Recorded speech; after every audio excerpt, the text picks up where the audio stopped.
भारत में स्थित एक ऐसी गुफा जिसके बारे में बहुत कम लोगों को पता है। जी हाँ, हम बात कर रहे हैं रामायण काल की बाली की गुफा के बारे में। वैज्ञानिक बाली की गुफा में जब घुसे तो उन्होंने अंदर का जो नजारा देखा, उनके भी होश उड़ गए। ऋषिमुख पर्वत पर स्थित सुग्रीव की गुफा के बारे में तो हर कोई जानता है, परंतु बाली की गुफा के बारे में हर कोई अनजान है, जो अपने अंदर कई राज समेटे हुए है।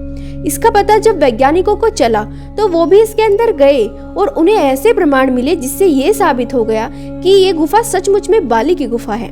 परंतु उस गुफा में उन्हें ऐसा क्या मिला जिसके बाद उनके भी होश उड़ गए। वीडियो शुरू करने से पहले एक बार सच्चे दिल से कमेंट बॉक्स में हर हर महादेव जरूर लिखेगा। वानर राज बाली का शासन किष्किंधा नगरी में हुआ करता था।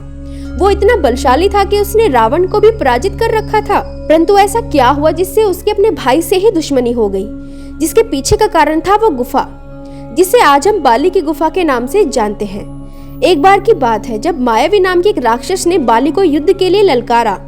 बाली उसके पीछे भागा और वो राक्षस भागते भागते गुफा में जा पहुंचा। बाली ने उस गुफा के द्वार पर सुग्रीव को खड़ा किया और उस राक्षस का वध करने के लिए इस गुफा के अंदर चला गया। तकरीबन 1 साल बीत चुका था और बाली इस गुफा के अंदर से नहीं लौटा था। सुग्रीव को बहुत चिंता सता रही थी, परंतु उसने देखा कि गुफा के अंदर से खून बाहर आ रहा है। उसने सोचा कि बाली की युद्ध में मृत्यु हो गई, इसलिए उसने एक बहुत बड़ा पत्थर लिया और उस गुफा के मुख पर लगा दिया। परंतु वो सच से अनजान था। दरअसल वो गुफा इतनी लंबी थी कि उस राक्षस को ढूंढने में बाली को 1 साल का समय लग गया।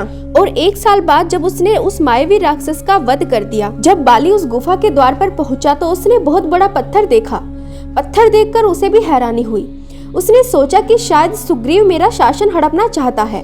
उसने जैसे तैसे वो पत्थर उठाया और वापस अपनी नगरी में पहुंचकर सुग्रीव को धक्के मारकर अपनी नगरी से बाहर निकाल दिया। जिसके बाद सुग्रीव अन्य वानरों के साथ ऋषिमुख पर्वत पर रहने लगे। ऋषिमुख पर्वत और सुग्रीव की गुफा के बारे में तो हर कोई जानता है, लेकिन बाली की गुफा के बारे में हर कोई अनजान है। आज के समय में बाली की वही गुफा तुंगभद्रा नदी के किनारे वाले कर्नाटक के हम्पी शहर के आसपास के इलाके में ही है। जब वैज्ञानिकों को इस गुफा के विषय में पता चला तो वैज्ञानिक इस गुफा के अंदर पहुंचे। तब उनको इस बात का अंदाजा नहीं था कि वो गुफा कितनी लंबी है। वो सभी गुफा से बाहर आ गए और दूसरी बार खाने पीने की व्यवस्था करके जब वो दोबारा उस गुफा में घुसे तो धीरे धीरे उस गुफा के अंदर चलते चले जा रहे थे। उन्हें बस ऐसे प्रमाण चाहिए थे कि जिससे वे सिद्ध कर सके कि ये गुफा सचमुच में बाली की गुफा है। वे 2-3 दिन तक उसी गुफा में विचरण और शोध करते रहे, परंतु उनके हाथ कुछ भी नहीं लगा। लेकिन 3 दिन बाद उन्हें अंदर से विशालकाय नाखून प्राप्त हुआ। वो नाखून कोई सामान्य नाखून नहीं था और ना ही किसी जानवर का नाखून था। वे सभी हैरान थे कि आखिर ये नाखून किस प्रजाति का है। वो नाखून शोध के लिए भेज दिया गया। जब वैज्ञानिक उस गुफा के अंदर और अंदर पहुंचे तो वहां उन्होंने जो देखा उन सभी के होश उड़ गए। दरअसल उस गुफा के अंत में एक अलग ही भाषा में कुछ लिखा हुआ था जो किसी के समझ में नहीं आ रहा था। परंतु जब वैज्ञानिकों ने इस पर शोध किया तो पता चला कि ये लिखावट तकरीबन 5 से 6,000 साल पुरानी है। वानर नाम की प्रजाति पहले इस तरह की लिखावट का इस्तेमाल किया करती थी।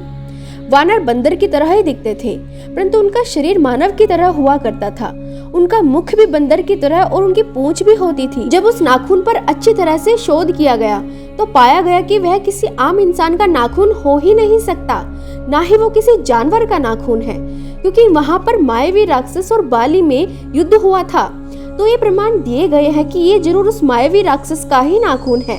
इसके बाद वैज्ञानिकों ने मोहर लगा दी कि ये गुफा सचमुच में बाली की ही गुफा है। इस घटना को लेकर आपके क्या विचार हैं? हमें कमेंट करके जरूर बताइएगा। वीडियो पसंद आए तो लाइक, शेयर और चैनल को सब्सक्राइब करना ना भूलें। तब तक के लिए नमस्कार, टेक केयर।